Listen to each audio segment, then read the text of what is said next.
Welcome back to HOA Uncensored, where neighborhood peace is usually one clipboard away from a hostage situation. Today's story begins with a woman who complained that my camper blocked her view and ends with 35 feet of glass, 1,200 tomato plants, and a city inspector asking why she was wearing one gardening clog. Tell me where you're watching from in the comments, especially if your neighborhood has ever confused a view with a constitutional right. All right. Let's grow this thing. The first warning arrived at 7:42 on a Tuesday morning, attached to the windshield of my camper, with enough blue painter's tape to restrain a raccoon. The paper was cream-colored, embossed with the silver crest of Briar Glen Estates, and printed in a font that looked like it charged by the accusation. Across the top, in 14-point bold, it said, "Notice of scenic interference and community harmony violation."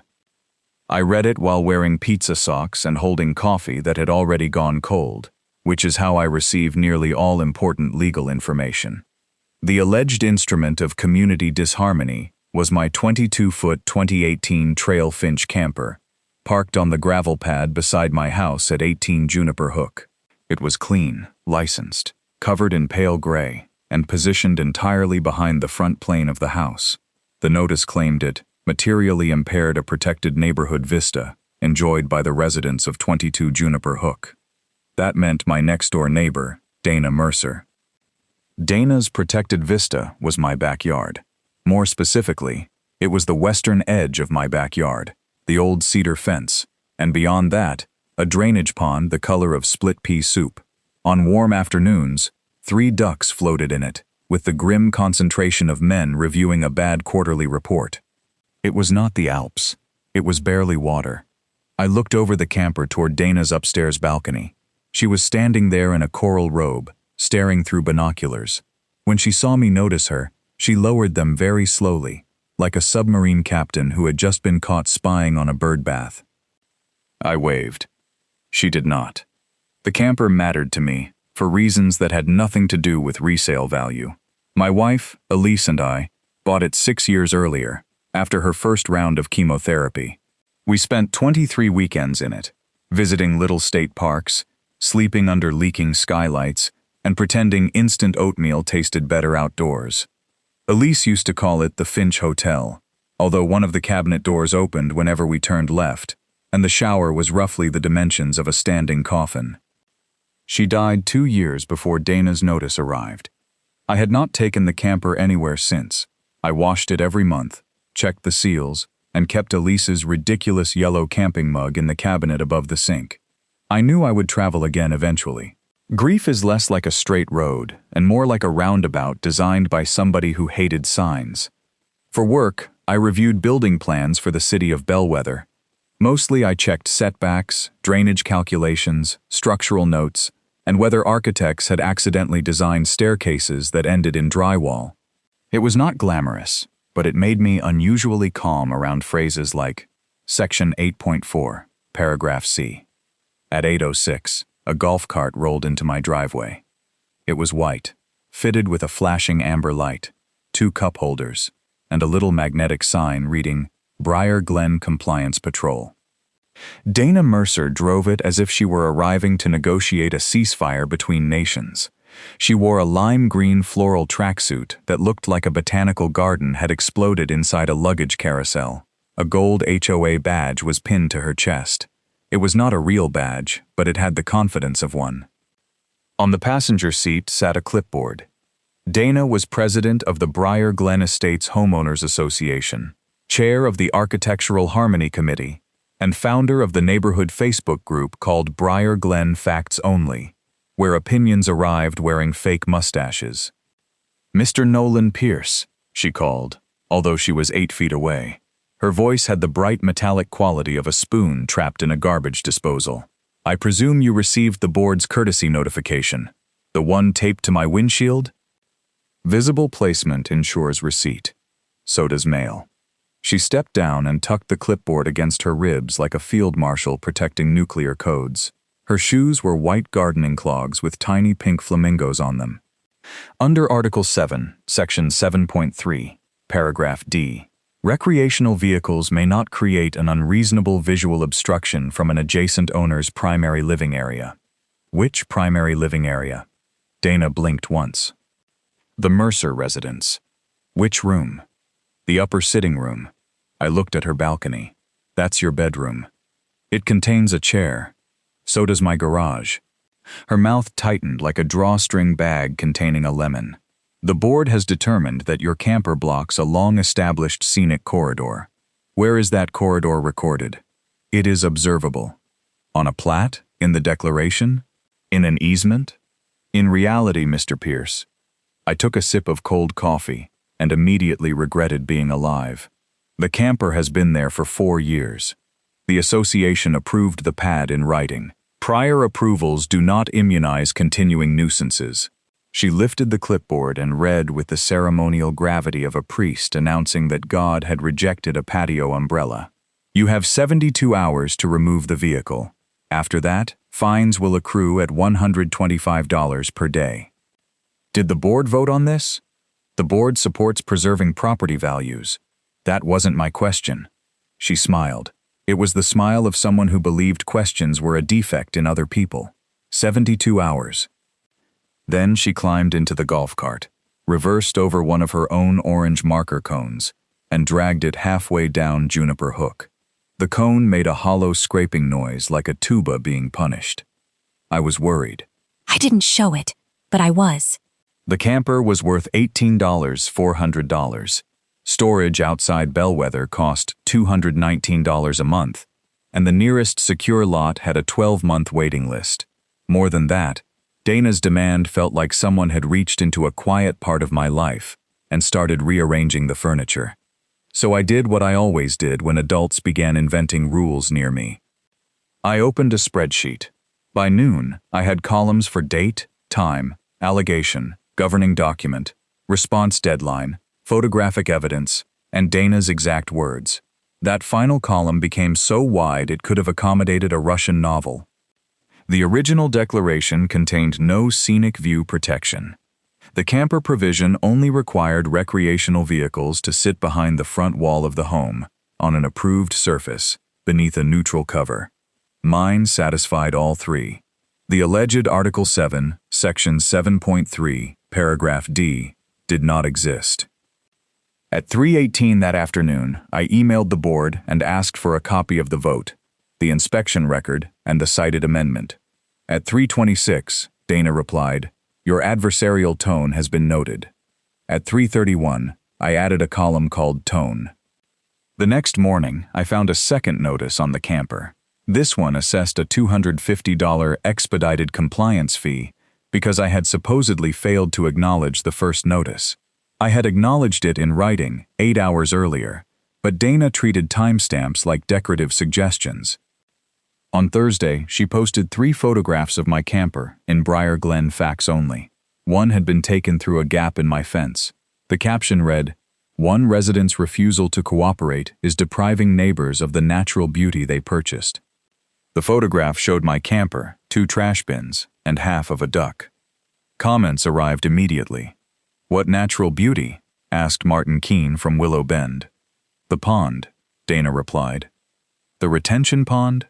Our water feature." A shopping cart was in it last spring. Dana disabled comments at 9:14 p.m., which was the digital equivalent of overturning the chessboard and declaring yourself mayor. On Friday at 10:03 a.m., she arrived with Leonard Pike, the HOA treasurer.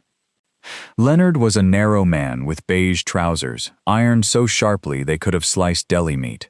He carried a laser measuring device and the expression of somebody who had been promised a pastry after an unpleasant errand.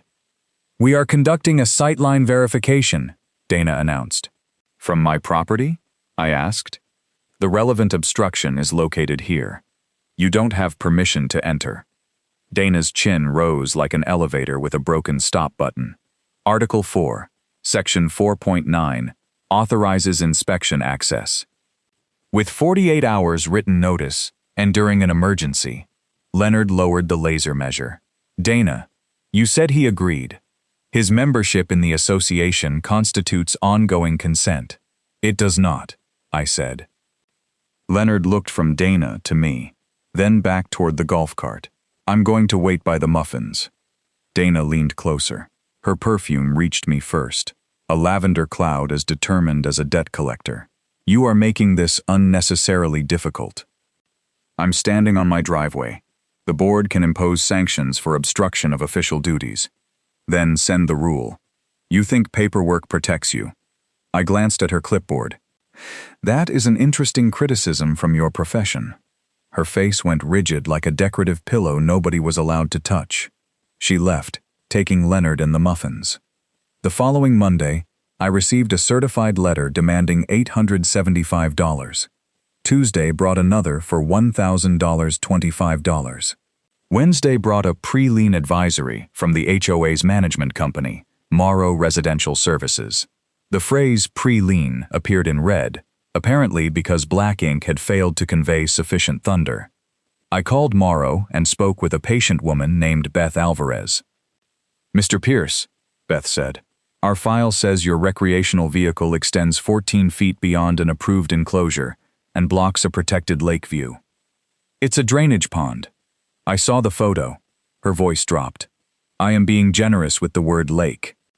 Can you tell me who authorized the enforcement? Keyboard clicks came through the phone like tiny shoes crossing tile. President Mercer submitted an emergency presidential action. Is that allowed for non-emergencies? No. Was the board vote attached? No. Was the amendment attached? There was a pause. No. Can you freeze the account? I can flag it as disputed, but she can keep entering charges until council reviews it. How long? 3 to 6 weeks. That almost did it.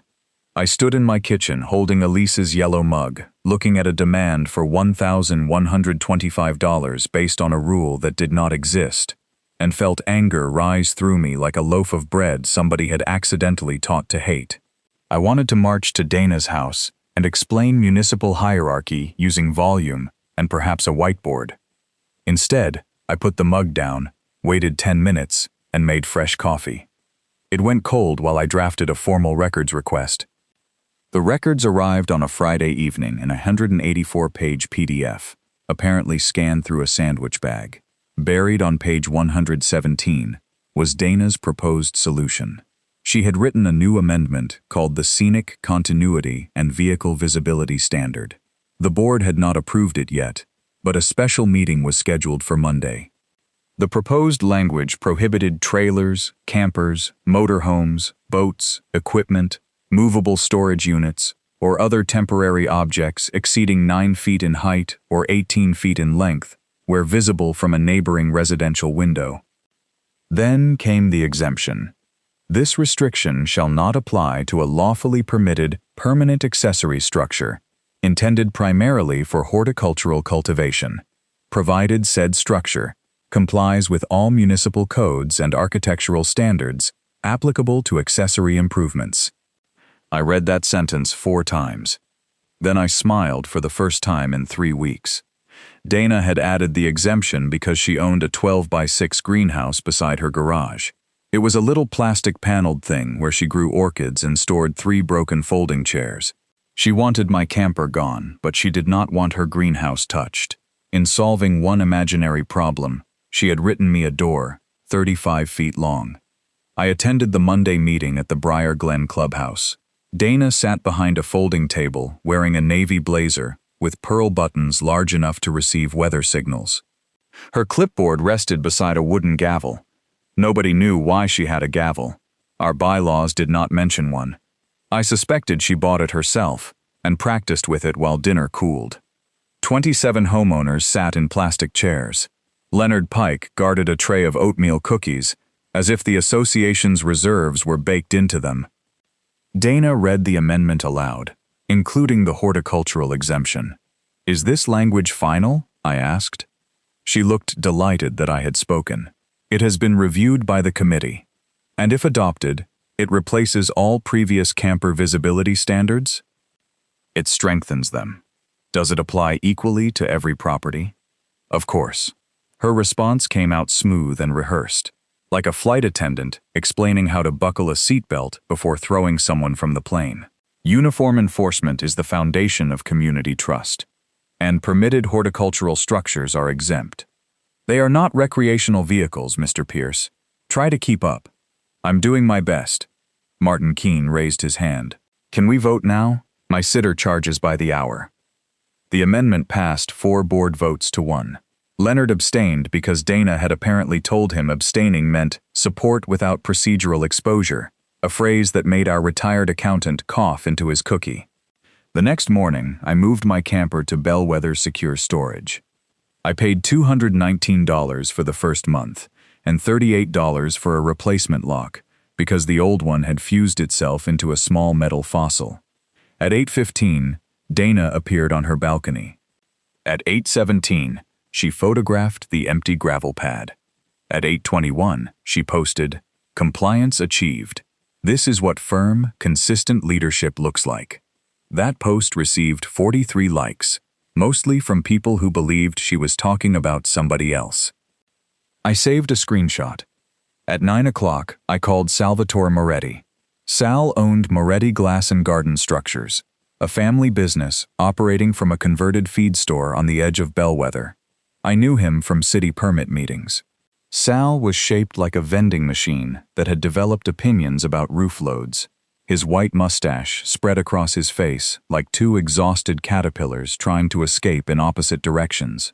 He wore denim overalls, carried 3 pencils behind one ear, and answered every call by saying, "Tell me what they said no to." I drove to his shop with the amendment, my survey, and the dimensions of the camper pad. Sal read the horticultural exemption. Then he read it again. A grin slowly lifted his mustache. She wrote this? Personally. And she made everybody vote for it? 4-1. He leaned back in a chair that squealed like it had just seen its insurance premium. I had an HOA president once tell me my daughter's wheelchair ramp disrupted colonial authenticity. People like this don't read rules, Nolan. They admire themselves in the margins. Can we build something permanent, permitted, horticultural, and exactly 35 feet long? We can build 35 feet of tomatoes so legal they'll need little neckties. That was the moment I knew I would follow Sal Moretti into battle, provided battle allowed scheduled lunch breaks. We spent the next 9 days making the plan bulletproof. My lot was 68 feet wide. The side setback for an accessory structure was 5 feet. The rear setback was 10. Maximum lot coverage left me 612 square feet. City code allowed a detached greenhouse up to 16 feet high by right, provided it had engineered wind bracing, approved drainage, safety glass, and no plumbing fixture connected to the sanitary sewer. Sal proposed a structure 35 feet long, 14 feet wide, and 15 feet 8 inches tall at the ridge. That was 490 square feet, leaving 122 square feet of unused coverage. The walls would use 4mm tempered glass panels in charcoal aluminum frames. The roof would be laminated safety glass. 2 rain chains would feed a 300-gallon cistern screened behind cedar lattice. 4 automatic roof vents would open when the temperature reached 82 degrees. It would stand precisely where the camper had stood. And because glass transmits light, Dana would technically regain her view of the pond. She would simply view it through basil, climbing beans, citrus trees, and enough tomatoes to frighten a grocery store. I submitted 28 pages to the Bellwether Building Department. Site plan, footing schedule, drainage plan, glazing specifications, ventilation calculations, electrical layout, and a planting schedule, showing that 87% of the interior floor area would support active cultivation. My supervisor assigned the review to another department, so there could be no suggestion that I had approved my own project. Senior plans examiner Priya Shah handled it. Priya was 5 feet 2, wore square red glasses, and could find a missing structural note like a bloodhound with a civil engineering degree. At 4:37 on Thursday, she called me. Your north footing detail references sheet S3, but the detail is on S4. Sal changed the numbering. Correct it. Anything else? Your rainwater overflow needs to discharge 6 feet from the foundation, not 4. Done. Then it complies. Completely. Priya sighed like a librarian being asked whether books were legal. Nolan, It is the most aggressively compliant greenhouse I have reviewed in 14 years. The permit was issued the next morning. BG 260417. Total city fees were $684. Engineering cost $1,150. The structure, including excavation, slab, safety glass, ventilation, raised beds, irrigation, electrical work, and Sal's refusal to install cheap hinges, cost $31,860. Elise and I had saved money for a long trip west. After she died, the account sat untouched. Using some of it felt strange, but Elise loved growing vegetables. She once produced a zucchini the size of a fire extinguisher and carried it around the campground, introducing it as our difficult son. I decided she would have approved.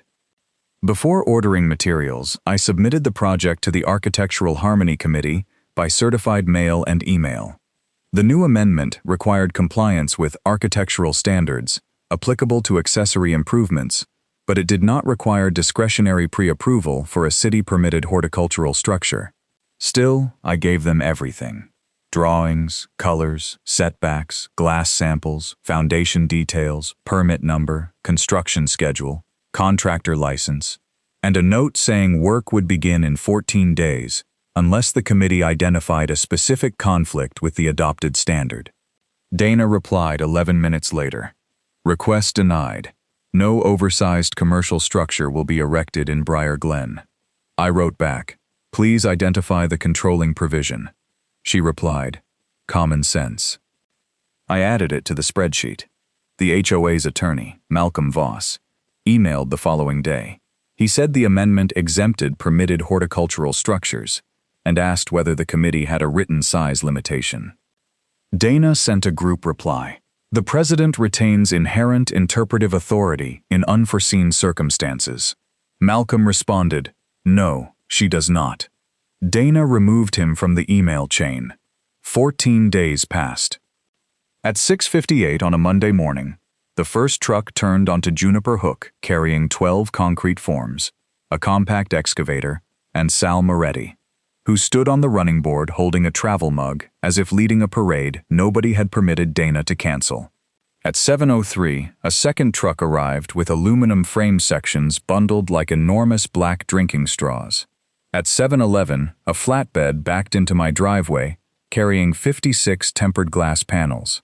Morning light flashed across them and sent rectangles of brightness sliding over the neighboring houses. Half the street came outside in slippers.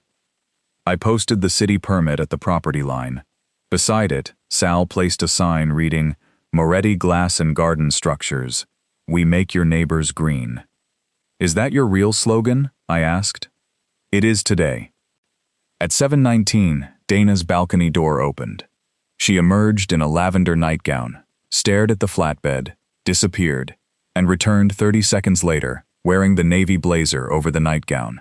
The combination made her look like a cruise director responding to a maritime coup. Her golf cart arrived at 7:24. She braked so hard that her clipboard slid off the passenger seat and scattered papers beneath the front axle. "Stop!" she shouted. Sal looked at me. "Is that her?" "That's her! That's her!" I expected taller. Dana marched toward us with one page stuck to her left clog. This project has been denied by the Architectural Harmony Committee under Article 9, Section 9.2, Paragraph B. I pointed to the permit.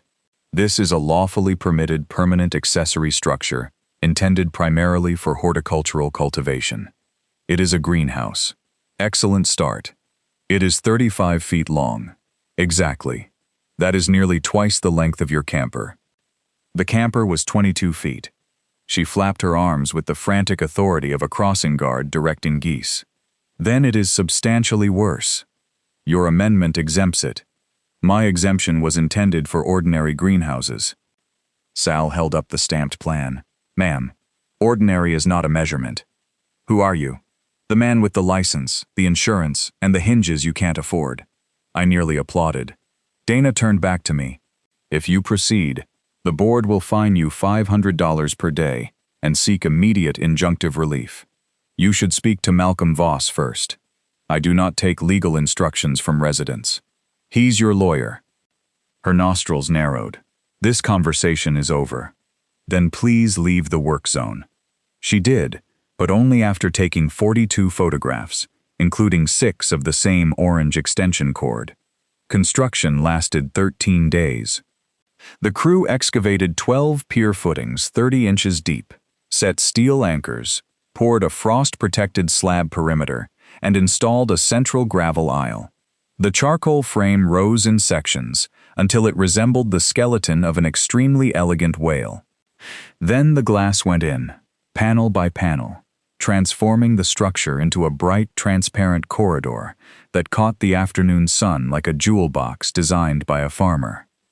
Dana visited every day. On day 2, she measured my setback from the wrong side of the fence and announced it was 4 feet 10 inches. City Inspector Hector Ruiz measured from the recorded property pin and found it was 5 feet 4 inches. Fences are generally built inside property lines, Hector explained. That creates confusion, Dana said. Only if you measure the wrong thing. Hector was a compact, weary man with a gray mustache and the eyes of someone who had once spent 6 hours explaining a handrail to a restaurant owner. He checked the permit, signed the footing inspection, and ended the visit with one flat sentence. The building is where the building is allowed to be. On day 4, Dana called the fire department and reported industrial gas cylinders. They were 2 20-pound propane tanks on Sal's lunch grill. The firefighters inspected them, accepted sausages, and left. On day 6, she claimed the glass created a solar weapon aimed at her bedroom. Sal demonstrated with a light meter that her own white Lexus reflected 3 times as much glare. On day 8, she posted a photograph captioned, "Dangerous commercial development invades residential sanctuary." In the background, Leonard Pike stood holding a free cucumber Sal had given him. On day 10, she issued $1,500 in fines. Beth Alvarez froze them within 9 minutes. On day 13, Hector Ruiz completed the final inspection. He tested the doors, vents, electrical outlets, safety labels, rainwater overflow, and emergency glazing markings. Then he signed the certificate of completion at 2:46 p.m. The finished greenhouse was magnificent, 35 feet from end to end, 14 feet across, 15 feet 8 inches at the ridge. 6 double-tier cedar growing beds ran along the walls. Trellises climbed toward the roof. 2 dwarf lemon trees stood at the south end. I planted Cherokee purple tomatoes, sun gold tomatoes, cucumbers, snap peas, Thai basil, rosemary, strawberries, rainbow chard, and 1 zucchini in Elise's honor, positioned where it had room to develop a criminal record.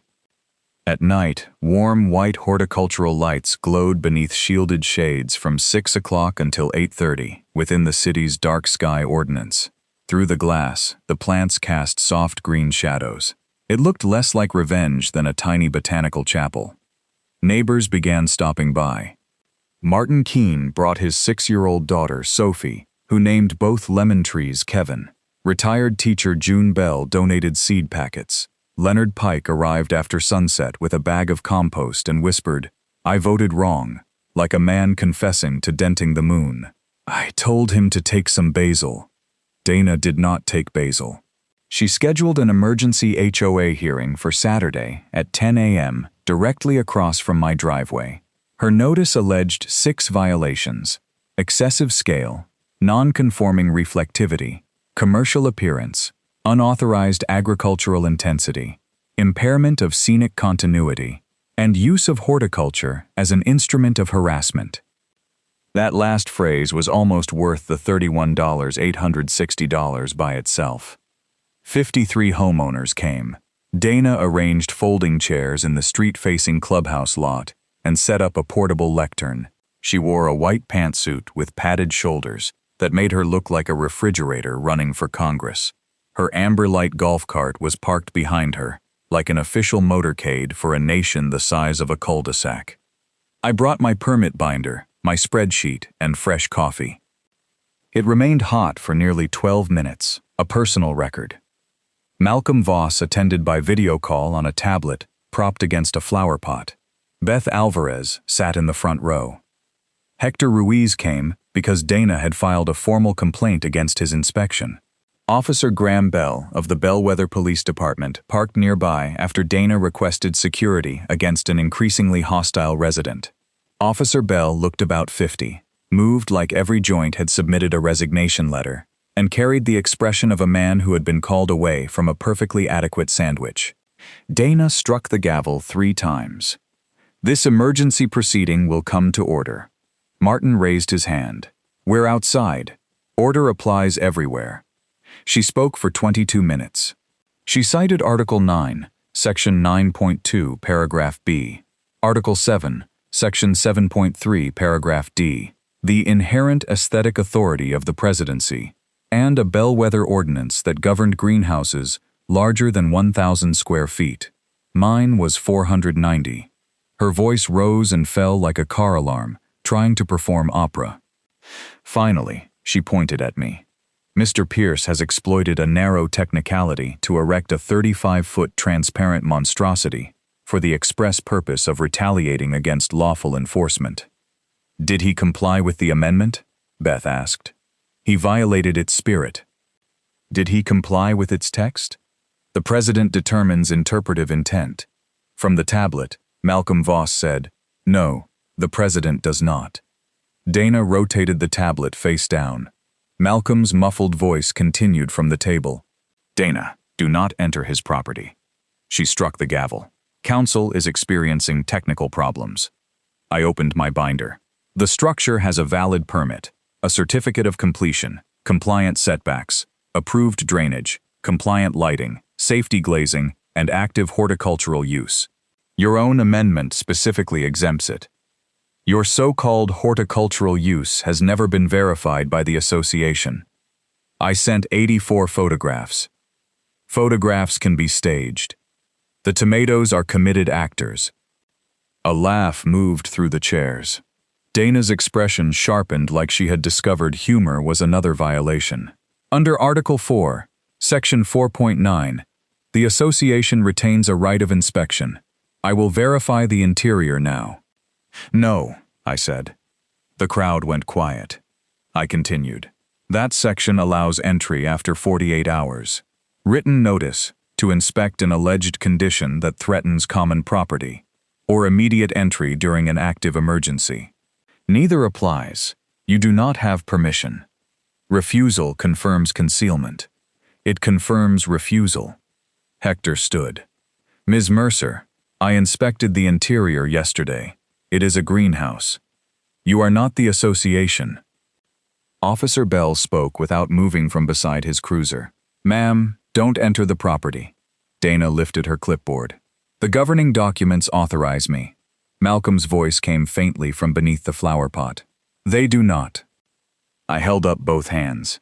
"Dana, you are being told by the homeowner, the city inspector, your management agent, your attorney, and a police officer not to enter.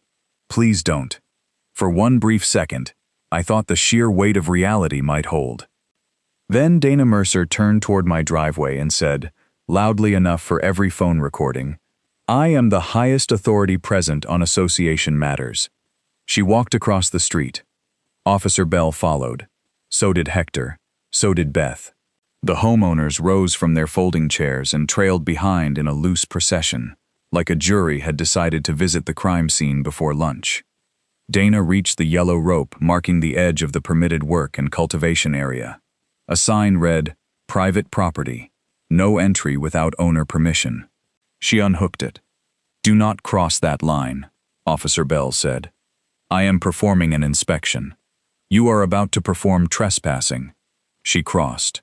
The greenhouse door was locked. Dana rattled it 3 times, each shake more presidential than the last. "Open this structure."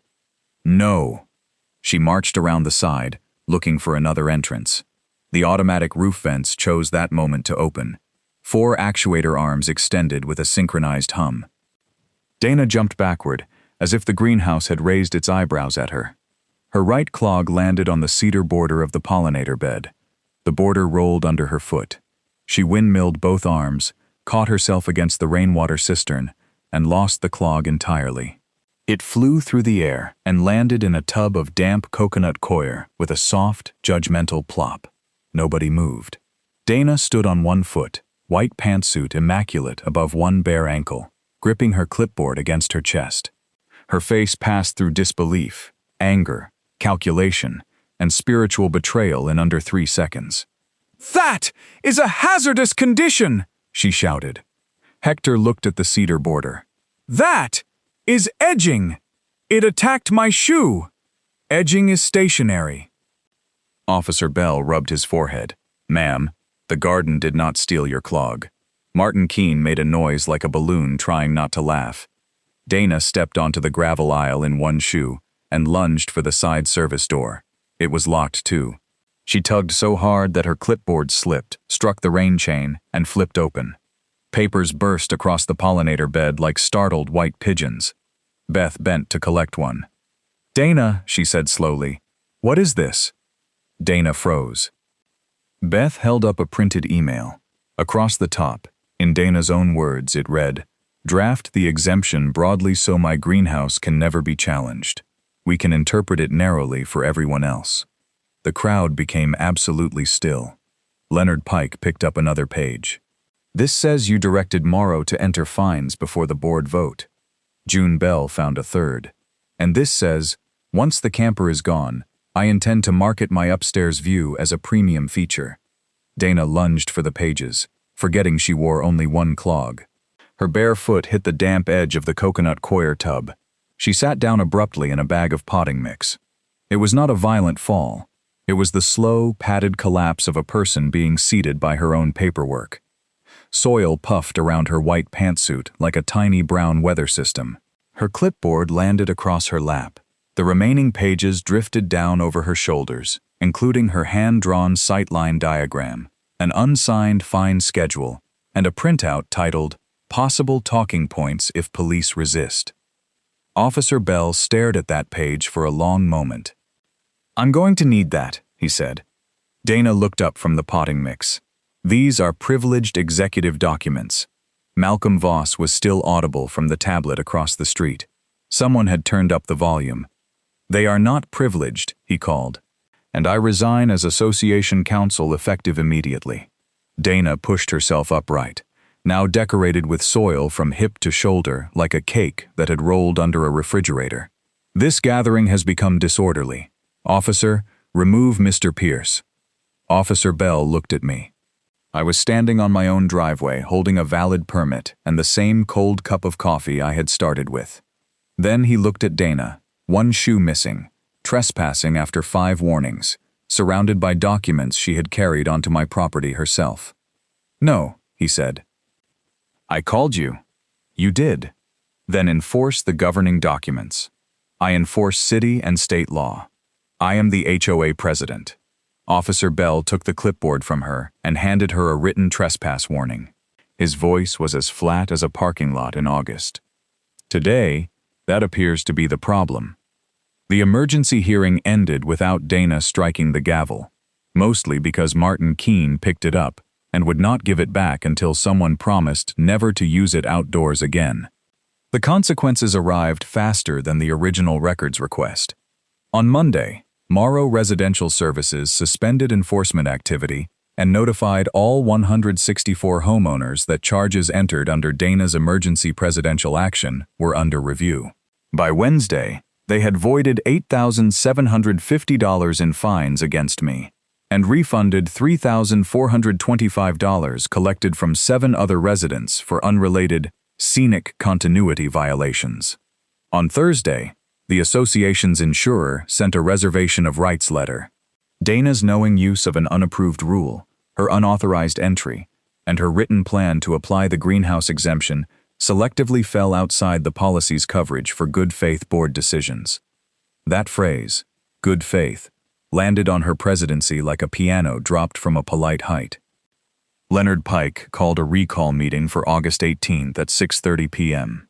96 homeowners attended, the largest gathering in Briar Glen history unless one counted the time a frozen yogurt truck accidentally parked near the pool. Dana spoke for 47 minutes. She said she had been misunderstood, misquoted, undermined, procedurally ambushed, and physically attacked by unsecured landscaping media. The Coconut Choir did not attend to defend itself. The vote to remove her was 88-6, with 2 ballots spoiled because somebody wrote "Free the Tomatoes" across both choices. Leonard resigned as treasurer immediately afterward. He said he had joined the board to understand the irrigation budget and had somehow ended up measuring a camper from a bedroom chair. Beth Alvarez helped the homeowners establish a temporary 3-person board. Malcolm Voss agreed to return for 1 meeting, without charge, solely to repeal the scenic continuity and vehicle visibility standard. The repeal passed unanimously. My camper could have come home.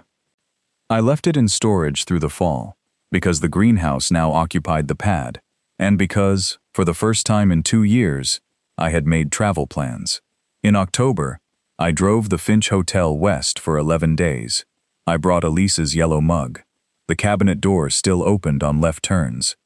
Some engineering challenges exceed municipal authority. Briar Glen became quieter after Dana left the board. Kids started riding bicycles through the cul-de-sac again without receiving reflective vest recommendations. June Bell let her hedge grow 4 inches above the former limit and celebrated by not measuring it.